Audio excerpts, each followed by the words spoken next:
Sebuah karya terbaik dari Eza Mintarja, kelanjutan dari kisah Pelangi di Langit Singasari yang telah kami tayangkan sebelumnya.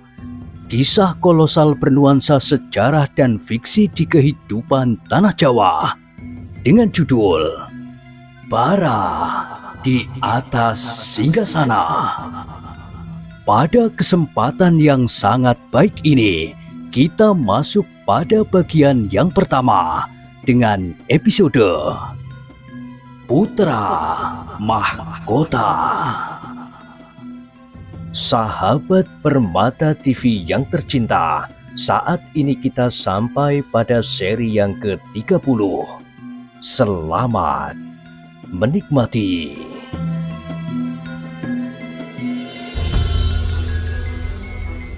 Pada kisah sebelumnya telah diceritakan, selagi kedua Senopati Agung itu merenungi nasib Kediri yang malang, dengan tergesa-gesa seorang petugas sandi memasuki perkemahan itu, diantar oleh seorang senopati. Mahesa Walungan dan Gubar Baleman mengerutkan kening mereka. "Duduklah," berkata Mahesa Walungan. Petugas sandi itu pun kemudian duduk dengan nafas terengah-engah. "Apakah yang kau lihat?" bertanya Gubar Baleman. "Apakah kau petugas di depan pasukan Singasari?" Petugas sandi itu menggelengkan kepalanya. "Bukan, aku tidak bertugas di hadapan pasukan Singasari."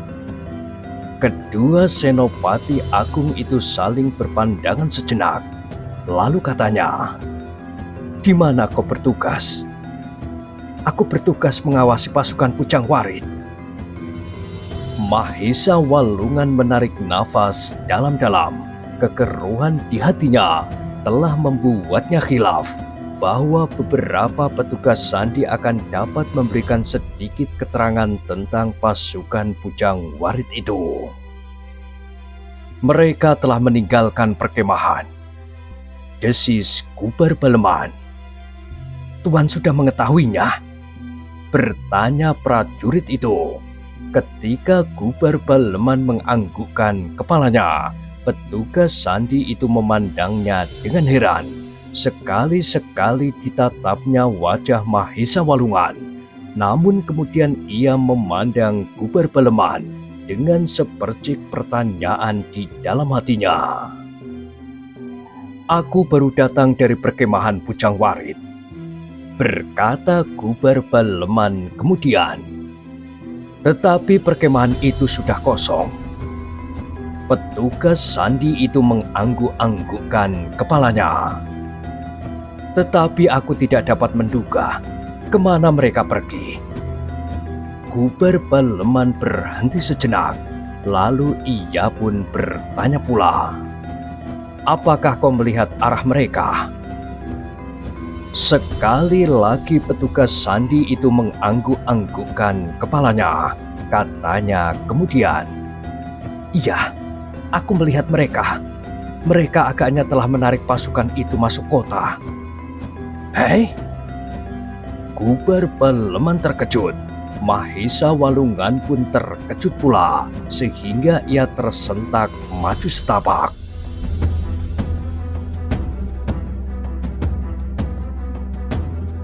"Jadi," berkata Mahesa Walungan, "Pucang Warit membawa pasukannya masuk kota?" Petugas sandi itu mengangguk-angguk. "Ya, menurut pengamatanku." Mahesa Walungan menarik nafas dalam-dalam. Desisnya, "Anak itu benar-benar sudah menjadi gila. Apakah ia sama sekali tidak menyadari bahwa ia sudah tidak mengacuhkan Kediri lagi karena nafsunya itu? Aku tidak tahu bagaimana mungkin seorang senopati seperti Pucang Warit dapat membuat kesalahan yang menentukan ini." Gubar Baleman menggeleng-gelengkan kepalanya. Mulutnya sudah bergerak-gerak untuk berbicara, tetapi niatnya dibatalkannya. "Baiklah," Berkata Mahesa Walungan kemudian, "Beristirahatlah." Petugas itu pun kemudian minta diri bersama pengantarnya kembali ke dalam pasukannya. Berita tentang Pujang Warit yang meninggalkan perkemahannya itu pun segera tersebar ke seluruh telinga di perkemahan itu. Berita itu benar-benar telah mendebarkan jantung. Hampir setiap prajurit mempunyai penilaian yang sama, seperti penilaian Mahesa Walungan dan Gubar Baleman.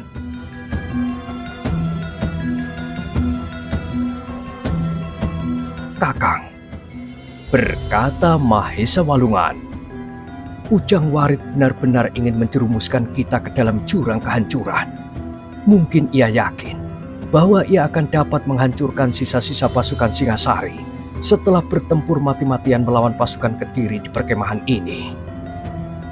"Iya," jawab Gubar Baleman.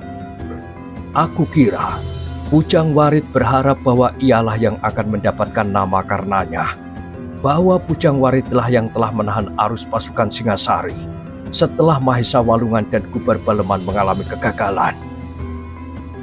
Mahesa Walungan mengangguk-anggukkan kepalanya, tetapi ia berdesis seolah-olah kepada diri sendiri. Pujang Warit telah salah menilai pasukan Singasari. Ia tidak menyadari bahwa Sri Rajasa bukan anak kemarin sore di medan yang ganas ini. Ternyata ia masih cukup menyimpan pasukan cadangan. Sedang dengan demikian, kita tidak akan dapat mengharap apa-apa lagi dari pasukan yang terpencar karena pokal Pujang Warit. Gubar Baleman tidak menyahut, tetapi ia merasa bahwa tugas mereka besok pagi akan terlampau berat. Berat sekali. Dan apakah aku akan dapat memikulnya? Pertanyaan itu bergema tidak saja di hati Gubar Baleman, tetapi juga di hati Mahesa Walungan. "Sudahlah," terdengar suara Mahesa Walungan. "Apakah masih ada kesempatan untuk sekedar beristirahat?" Gubar Baleman mengerutkan keningnya ketika ia menjenguk keluar perkemahan. Ia melihat para petugas yang akan menyediakan makan pagi bagi para prajurit setelah sibuk dengan pekerjaannya itu.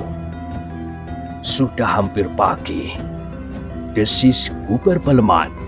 Mahesa Walungan mengangguk-anggukkan kepalanya, namun kemudian ia pun menyilangkan tangannya di muka dadanya sambil bergumam, "Aku akan beristirahat sebentar." Gubar Baleman tidak menyahut ketika Mahesa Walungan menyandarkan dirinya pada dinding bambu. Maka Gubar Baleman pun berbuat serupa pula. Sekejap mereka masih sempat memejamkan mata, namun yang sekejap itu benar-benar telah berpengaruh bagi tubuh mereka. Mereka merasa bahwa tubuh mereka itu telah menjadi segar kembali. Tetapi bagi Gubar Baleman, yang sekejap itu selain membuatnya menjadi segar, juga membuatnya menjadi gelisah. Di antara sadar dan tidak sadar, ia melihat hujan dan angin yang besar melanda rumahnya. Tanpa dapat berbuat apa-apa, ia melihat rumahnya menjadi miring. Semakin lama semakin miring. Gubar Baleman menarik nafas dalam-dalam. Diusapnya matanya yang menjadi kemerah-merahan. "Apakah aku bermimpi?" ia berdesis. Sambil menarik nafas dalam-dalam, dipandanginya Mahesa Walungan yang masih bersandar dinding sambil memejamkan matanya. Namun wajah itu pun tampaknya terlalu suram.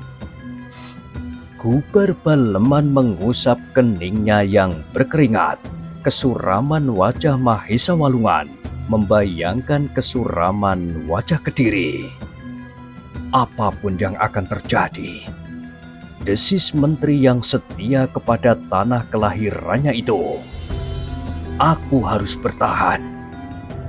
Dengan hati-hati, Kuber Baleman pun kemudian bangkit perlahan-lahan. Ia melangkah keluar, tetapi ia tidak meninggalkan pintu yang terbuka.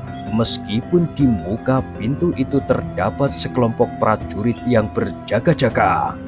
Sekali-sekali ia berpaling memandang Mahesa Walungan yang masih saja bersandar dinding sambil menyilangkan tangannya di dadanya. Aneh, desis Kuber Baleman. Wajah itu menjadi kian suram.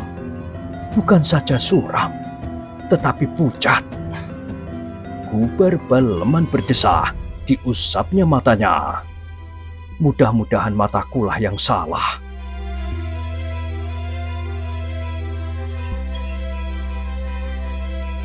Menteri pemimpin pasukan Kediri itu pun kemudian duduk di antara para prajurit yang bertugas. Dicobanya untuk menenangkan perasaannya dengan kelakar. Namun agaknya setiap prajurit pun dibayangi oleh perasaan serupa. Dengan demikian, bagaimanapun juga suasananya selalu menjadi beku. Setiap kali terkilas di dalam angan-angan mereka bahwa pasukan Singasari akan membanjiri pasukan Kediri yang seakan-akan menjadi semakin kecil jumlahnya. Ketika Kuber Baleman berpaling, dilihatnya Mahesa Walungan telah duduk merenungi mangkuknya. Sejenak kemudian, ia bangkit lalu melangkah keluar. Ketika ia memandang langit yang hitam, segera ia berkata, "Kita harus segera siap. Sebentar lagi fajar akan menyingsing." Sebentar kemudian, maka para petugas pun sudah mulai membagikan rangsum para prajurit, sekelompok demi sekelompok. Mereka yang masih segan untuk bangun, menggeliat sambil mengusap matanya. Tetapi ketika kawannya meletakkan sebungkus nasi di tangannya, maka ia pun segera bangkit. "Hei, nasi hangat. Suapi mulutmu, sudah hampir pagi. Kalau tengara itu berbunyi sebelum kau makan, maka kau akan kelaparan di lapangan pertempuran. Aku belum mencuci muka. Di rumah pun, kau tidak mencuci muka dahulu sebelum makan, apalagi di medan."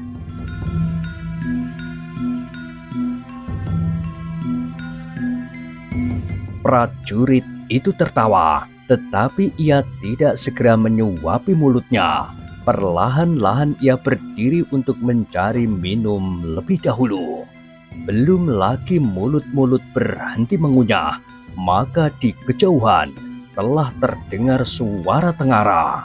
Hampir bersamaan setiap mulut-mulut itu pun berdesis. Singasari sudah mempersiapkan dirinya. Para prajurit Kediri pun kemudian segera mengemasi diri masing-masing. Mereka meneguk beberapa tetes air untuk menggusur nasi di leher mereka. Sejenak kemudian, para prajurit Kediri itu pun sudah mulai bersiap-siap. Sementara langit menjadi semakin merah. Salah seorang yang masih mengunyah makannya berdesis, "Hei, apakah kau benar-benar menikmati makanmu pagi ini?" "Kenapa?" bertanya kawannya yang berdiri di sampingnya. "Siapa tahu makanan itu adalah makananmu yang terakhir." Kawannya tersenyum, namun di balik senyum itu membayang keraguan-raguan yang cukup dalam. Meskipun kawannya itu sekedar berkelakar, namun hampir di setiap dada membersihlah perasaan yang demikian. Seorang prajurit muda menimang-nimang pedangnya, digosok-gosoknya hulu pedangnya yang dibuat dari gading. Kepada kawannya yang berdiri di sampingnya, ia berkata, "Kau lihat bahwa aku mempunyai pedang berhulu gading." Kawannya berpaling. Aku tidak mempergunakan pedang yang aku terima dari pimpinan keprajuritan. Di saat-saat yang gawat, aku mempergunakan pedangku sendiri yang berhulu gading ini. Kawannya mengamat-amati hulu pedang itu, tetapi kesuraman fajar masih menyaput warna putih kekuning-kuningan itu. Kau tidak percaya? Bertanya prajurit yang masih muda itu. Aku percaya. Terima kasih. Pedang ini aku terima dari ayahku. Prajurit muda itu berhenti sejenak. Lalu katanya, kau tahu rumahku? Kawannya mengerutkan keningnya. Iya, kenapa? Nah, terima kasih. Kawannya menjadi heran. Dipandanginya wajah prajurit muda itu dengan seksama. Sedang prajurit muda itu melontarkan tatapan matanya jauh ke seberang medan yang akan mereka pergunakan. Sebentar lagi kita akan bertempur, desis prajurit muda itu. Kita masing-masing tidak tahu pasti apakah yang akan terjadi atas diri kita. Ia berhenti sebentar. Lalu katanya, kalau terjadi sesuatu atasku, tolong bawa pedang ini kembali kepada ayahku. Hus, desis kawannya, jangan mengigau.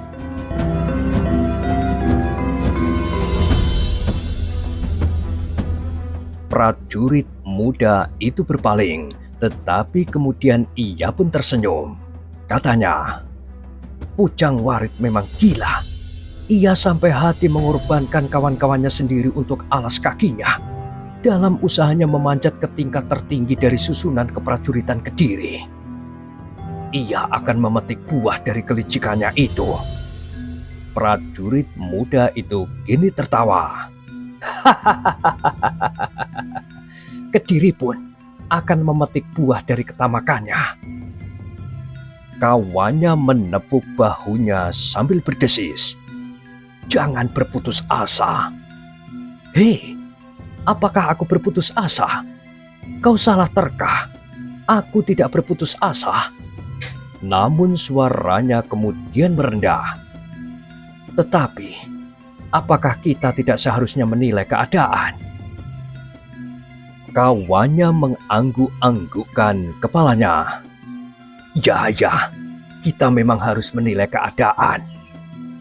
Prajurit-prajurit Kediri itu pun kemudian mengatur diri mereka masing-masing ketika mereka mendengar tengara bagi pasukan itu. Masing-masing telah berada di dalam kelompoknya, dan kelompok-kelompok itu sudah menempatkan diri di dalam gelar. Tanda-tanda kebesaran pun telah dipasang. Umbul-umbul dan panji-panji yang melekat pada tunggul-tunggul yang mempunyai kesan tersendiri.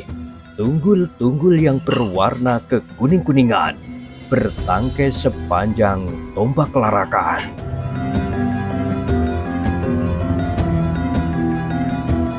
Sejenak kemudian, Mahesa Walungan yang memegang pimpinan tertinggi atas nama Sri Baginda Kertajaya turun ke dalam gelar yang sudah mulai dipasang. Di belakangnya, sebuah songsong yang kuning gemerlapan dikawal oleh 5 orang prajurit pilihan. Seharusnya Pujang Warit menyadari dirinya, berkata Gubar Baleman di dalam hatinya. Songsong kebesaran itu adalah pertanda bahwa Mahesa Walungan telah mewakili Sri Baginda. Sejenak kemudian pasukan di kedua belah pihak pun sudah siap. Ketika matahari menjadi semakin merayap naik, menghampiri Cakrawala, maka langit pun menjadi semakin cerah. Perlahan-lahan pasukan Kediri itu pun bergerak maju. Angin pagi yang basah menyentuh panji-panji dan umbul-umbul yang beraneka warna.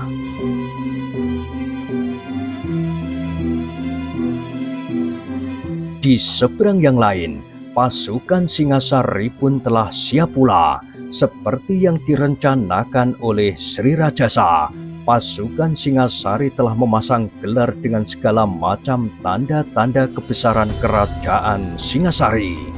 Panji-panji yang dipasang pada tunggul-tunggul yang megah, umbul-umbul dan payung yang berwarna kuning emas. Sesaat sebelum pasukannya bergerak, Sri Rajasa masih menerima beberapa laporan tentang lawannya. Beberapa saat ia masih merenungi medan yang terbentang di hadapannya. Mahesa Agni, desis Sri Rajasa. Kita telah menumpahkan semua kekuatan kita di medan hari ini. Kalau hari ini kita gagal, maka harapan untuk maju di hari-hari berikutnya pun menjadi semakin kecil. Mahesa Agni mengangguk-anggukkan kepalanya. Dan apakah kau yakin kepada laporan petugas sandi bahwa sepasukan prajurit Kediri justru yang terasing itu sudah ditarik dari medan? Demikianlah laporan yang hamba terima, tuanku. Tetapi hamba percaya kepada petugas sandi itu. Petugas itu bahkan berhasil memasuki bekas perkemahan prajurit Kediri itu. Pada saat yang bersamaan, sekelompok kecil pasukan yang diduga datang dari pasukan induk telah datang ke perkemahan itu pula. Tetapi menurut petugas sandi itu, agaknya yang datang itu tidak tahu bahwa pasukan yang ada di perkemahan itu telah meninggalkan padukuhannya. Kita menjadi semakin yakin bahwa memang telah terjadi perpecahan di Kediri. Dan sekarang, apakah tuanku tetap akan menurunkan seluruh pasukan di satu medan? Ya, kalau di perkemahan yang lain memang sudah tidak ada pasukan lawan, kita pusatkan kekuatan kita di sini. Kita harus dapat memecahkan pertahanan pasukan Kediri. Hari ini aku akan membawa 2 orang senopati pengapit. Panglima pasukan pengawal dan panglima pasukan keamanan ada padaku. Kau pun akan didampingi oleh panglima pasukan tempur yang kemarin memimpin pasukan pecahan itu, dan pimpinan pasukan pelayan dalam. Tetapi, apakah kita tidak memerlukan sebuah pasukan cadangan, tuanku? Kalau semua kekuatan hari ini turun ke gelanggang, kita akan kehilangan kesempatan untuk berbuat sesuatu. Apabila tiba-tiba saja timbul masalah-masalah yang tidak dapat kita perhitungkan lebih dahulu. Semua orang yang ikut ke medan ini adalah prajurit, para pengawal perkemahan, juru masak, para pekatik dan orang-orang yang tinggal di perkemahan harus dapat menjaga diri mereka sendiri. Dalam keadaan darurat, mereka merupakan sekelompok pasukan yang cukup untuk menolong diri mereka, sementara mereka mengirimkan penghubung ke medan. Apakah dengan demikian, hal itu tidak akan justru mengganggu? Tidak. Dan pada dasarnya, aku memang akan mengerahkan segenap kemampuan. Itulah sebabnya aku katakan, hari ini adalah hari yang menentukan. Kalau kita gagal, maka hari-hari yang berikutnya adalah hari-hari yang tidak dapat diharapkan lagi. Mahesa Agni tidak menyahut. Ia mengerti maksud Sri Rajasa dan ia pun mengerti bahwa sifat-sifat itu tidak akan dapat dihalau daripadanya. Sikap yang menentukan, menang atau kalah sama sekali, seperti kebiasaan yang dibawanya dari padang karautan. Sejenak kemudian jarak gelar yang dipasang oleh kedua belah pihak itu pun telah menjadi semakin dekat. Pasukan Singasari pun kemudian bergerak pula menyongsong pasukan Kediri yang telah mendahului memasuki medan. Ketika Mahesa Walungan melihat gelar pasukan lawannya, hatinya menjadi berdebar-debar. Ia melihat perbedaan pada pasukan itu. Hari ini, pasukan Singasari telah turun ke medan dengan segala macam tanda-tanda kebesaran. Agaknya Singasari telah meyakini keadaan, berkata Mahesa Walungan di dalam hatinya. Tetapi Mahesa Walungan sama sekali tidak berkecil hati, meskipun kadang-kadang tumbuh juga kecemasan di dalam dadanya, bukan tentang dirinya sendiri, Tetapi ia tidak dapat mengingkari kenyataan bahwa setelah Singasari menurunkan segenap kekuatannya, maka pasukan Kediri nampaknya menjadi semakin kecil. Jumlah prajurit Singasari benar-benar tidak terhitung lagi, jumlah yang sama sekali tidak diduga-duganya. Mahesa Walungan menarik nafas dalam-dalam. Di belakangnya, penongsongnya berjalan dengan mantap, dikawal oleh sekelompok prajurit pilihan. Sejenak Adinda Sri Baginda Kertajaya itu melayangkan pandangannya menebar ke ujung-ujung gelarnya. Ia masih sempat meraba dadanya oleh haru. Bagaimanapun juga, ia melihat sorot mata yang memancar dari prajurit-prajuritnya sebagai keteguhan hati mereka menghadapi segala kemungkinan. Tidak seorang pun yang ragu-ragu, desisnya di dalam hati.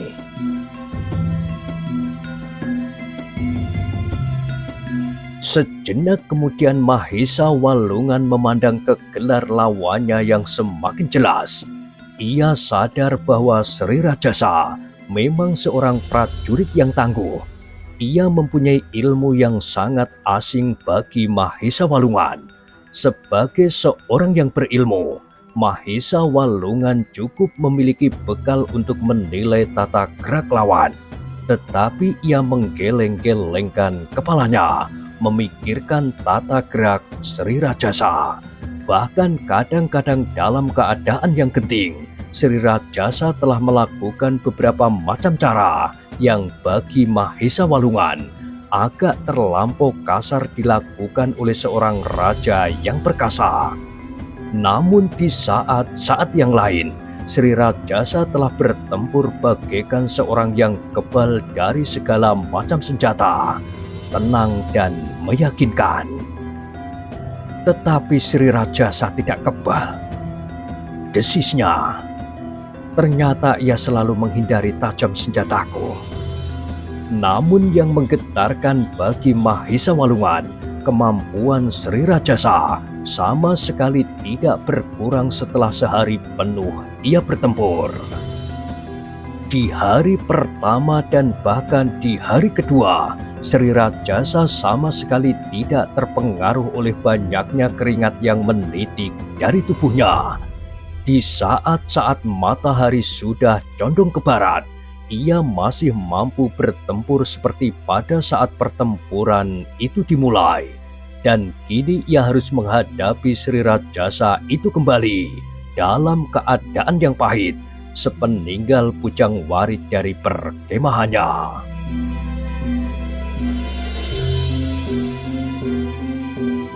Dalam pada itu, Pujang Warit memang berada di perjalanan ke kota. Dalam waktu yang pendek ia memutuskan untuk meninggalkan Medan. Tetapi, keputusan yang demikian itu akan sangat berbahaya bagi pasukan Adinda Sri Baginda Mahesa Walungan dan Menteri Gubar Baleman. Kita sudah merampas kemungkinan datangnya pasukan cadangan untuk membantu mereka. Kini kita melepaskan mereka bertempur tanpa kita. Bodoh kau! Geram Pujang Warit kepada senopati pengapitnya yang mencoba memberinya peringatan. Mahesa Walungan dan Gubar Baleman memang sudah tidak berhak untuk hidup. Sri Baginda melepaskan mereka hanya karena Baginda terkejut atas berita tentang pasukan Singasari itu. Bagaimana kalau senopati muda yang menjemput Gubar Baleman ke perbatasan kota itu sampai ke istana? Ia tidak akan memiliki nyawa rangkap. Tetapi, masalahnya bukan Mahesa Walungan atau Gubar Baleman. Masalahnya adalah masalah Kediri. Kau memang bodoh. Bersama kita atau tidak, Mahesa Walungan akan bertempur. Bertempur mati-matian. Kita tahu bahwa mereka adalah senopati-senopati yang perkasa. Tetapi bagaimana perkasanya kedua orang itu? Namun mereka tidak akan dapat menahan arus pasukan Singasari. Sehingga aku yakin keduanya akan hancur di peperangan itu. Bagaimana kalau mereka mengundurkan diri? Pujang Warit menggelengkan kepalanya. Aku kira Mahesa Walungan dan Gubar Baleman tidak akan mengundurkan diri. Mereka yakin bahwa cara itu tidak akan ada gunanya bagi mereka selama aku masih ada. Senopati Pengabitnya mengerutkan keningnya. Jangan terlampau bodoh. Dalam pertempuran itu, pasukan Kediri akan pecah dan kocar-kacir. Tetapi pasukan Singasari pun akan mengalami kehancuran yang parah. Sudah aku katakan berkali-kali, kita akan berdiri di atas timbunan mayat kedua belah pihak. Pujang Warit akan menjadi senopati tertinggi. Siapa tahu salah seorang adik Sri Baginda Kertajaya akan dihadiahkan kepadaku. Kemudian apa bedanya aku dengan Mahesa Walungan? Kawannya berbicara sudah tidak bernafsu lagi untuk membantah. Pujang Warit agaknya memang sudah tidak waras lagi. Tetapi senopati itu sadar bahwa ia tidak akan menumbuhkan perpecahan baru. Sehingga sebelum mereka bertempur melawan Singasari, pasukan Kediri telah hancur dengan sendirinya. Demikianlah, maka pasukan Pujang Warit itu merayap mendekati kota. Beberapa ratus patok dari istana, Pujang Warit mengirimkan seorang penghubung untuk menghadap Sri Baginda, memberitahukan bahwa ia akan menghadap. Kehadiran penghubung itu mengejutkan seisi istana yang selalu berjaga-jaga siang dan malam. Setiap saat mereka mendapat laporan dari medan di sebelah utara Ganter. Karena itu, kedatangan utusan Pujang Warit telah menumbuhkan keheranan di hati Sri Baginda. Kenapa Pujang Warit akan menghadap? Ampun tuanku, Senopati Pandega Pujang Warit akan menyampaikan sesuatu yang dianggapnya penting bagi tuanku. Sri Baginda Kertajaya berpikir sejenak. Meskipun ia tidak melihat medan, tetapi laporan yang diterimanya setiap kali telah memberikan gambaran yang jelas dari medan yang sedang diaduk oleh peperangan yang dahsyat di sebelah utara Ganter.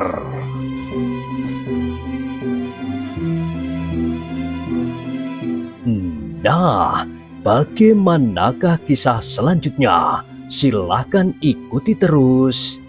Kisah Bara di Atas Singgasana pada kesempatan berikutnya. Sampai jumpa.